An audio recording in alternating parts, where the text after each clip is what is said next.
see Detroit, baby. We out here. You see what's going on. We activated. We ain't playing no games. Did a little research. You feel me? Mom Dukes worked at a plant, Chrysler. Big Three. Yeah. Pops, member of YBI. Facts. Yeah. If you could just go a little bit into what your childhood was like, growing up in them specific circumstances.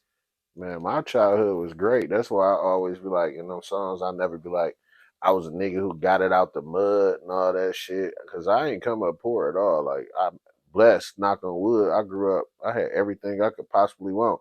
I chose the street just because a nigga was around niggas who was in the streets. You know what I'm saying? I ain't even have to do that shit though. For sure. And that was a question that I did want to ask was Pops one of those type of fathers where it's like, I'm doing this so you don't have to do it? Or was he supportive with your moves and your decisions on jumping off the porch? Well, at first, he ain't want me in the street, of course. Then, like, once he had went away and he came back home and he seen that I was already in the mix, he was like, well, I'm going to show you what to do and what not to do versus me, like, trying to hide the shit from you. Like, I would rather you know how to move around and don't get jammed versus me trying to, like, try to tell you what to do. Because right now you grown, you already doing what you're doing. I wasn't grown, but I was kind of in the mix already. So what age would you say roughly, if you can like remember? about 15 or 16. Oh. So yeah, like, yeah, he wasn't supportive, but he did give me the ins and outs. You know what I'm saying? Like, me and my old dude, like, best friends. Like, we don't hold shit from each other. We talk about everything. Like, you know what I'm saying? So To this day. yes, sir. So, with your father being a member of YBI,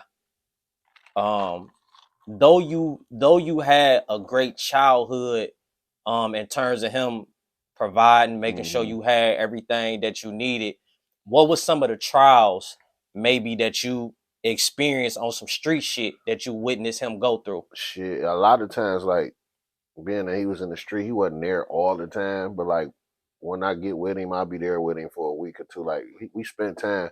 But him having to leave 2 or 3 times during my childhood is really what's fucked up, having to go do a bit.